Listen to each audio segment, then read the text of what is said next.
Hi guys, today we're going to make a beautiful Greek recipe called Spanakopita. I love this recipe because it's got fresh ingredients, which is some beautiful fresh spring onions, spinach, fresh dill and a brown onion. We start by chopping the spring onions. You can chop them any way you like, on a slant, but we're using the whole spring onion. There's no waste. The next ingredient is the spinach. It will give it a beautiful sweet taste as well. So we chop the spinach up into approximately 1-inch pieces. And we pop the spinach straight into a colander. And you take this to the sink and rinse it thoroughly under cold water. The other ingredient is brown onion. So just chop it up anyway. Any imperfect slicing will disappear in the pita. It's a very forgiving recipe. The final thing that we'll chop up is all the fresh dill. We can chop off the fronds first to make it easier and cut these up really roughly. And now we'll fry our onion, our brown onion and spring onion in olive oil. Good 2/3 of a cup, let it get nice and warm. And then pop in our onions.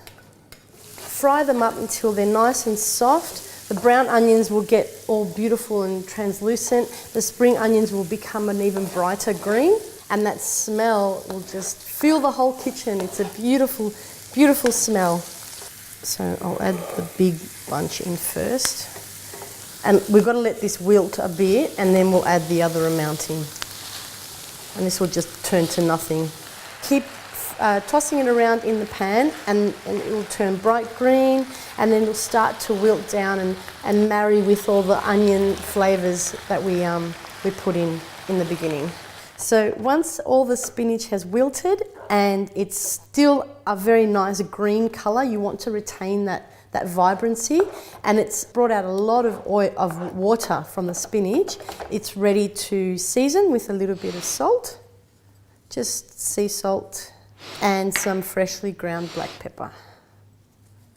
The final stage to get the filling ready is to put the filling in a colander over a bowl and just get rid of some of that excess water, because there is a lot of water and that will make the phyllo pastry very soggy. The next stage is whisking up the eggs.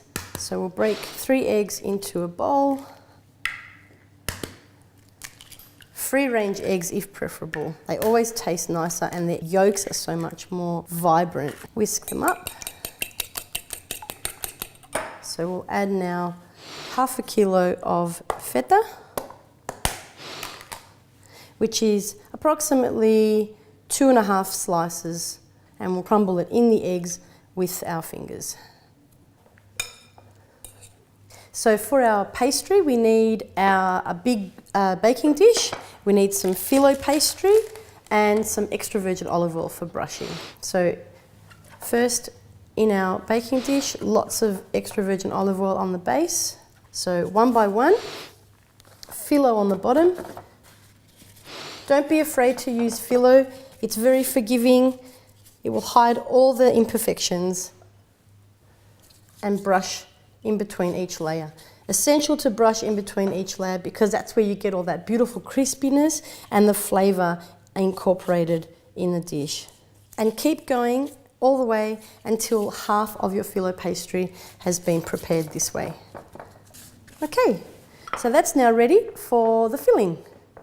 Grab our filling, it's cooled down now, and we'll add our fresh dill. Lots of fresh dill, and our egg and feta cheese mix, and give that a good mix. Oh, it smells beautiful. You can see how fresh this filling is and how good it is for you. You can use lots of other herbs as well. If you don't like dill, you can definitely substitute with parsley. You can get creative and call it your own. And that is ready to pour straight into our phyllo base. Spoon it evenly over the base, pressing it down, and now we'll continue with the remaining phyllo pastry.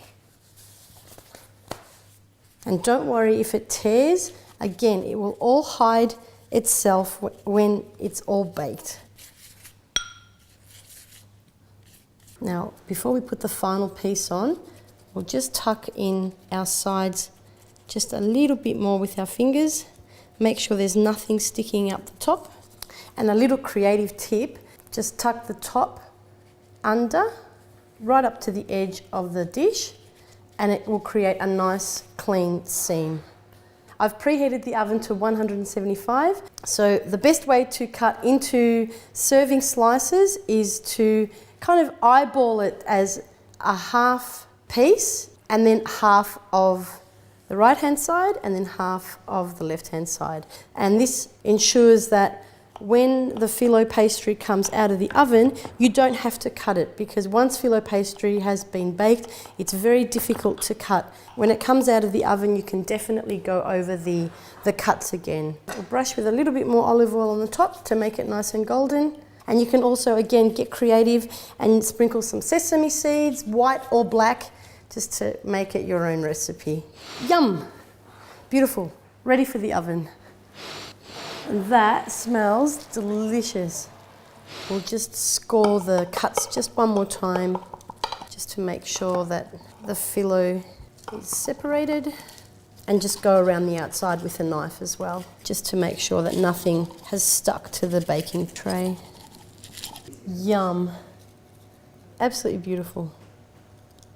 This is my fantastic Spanakopita.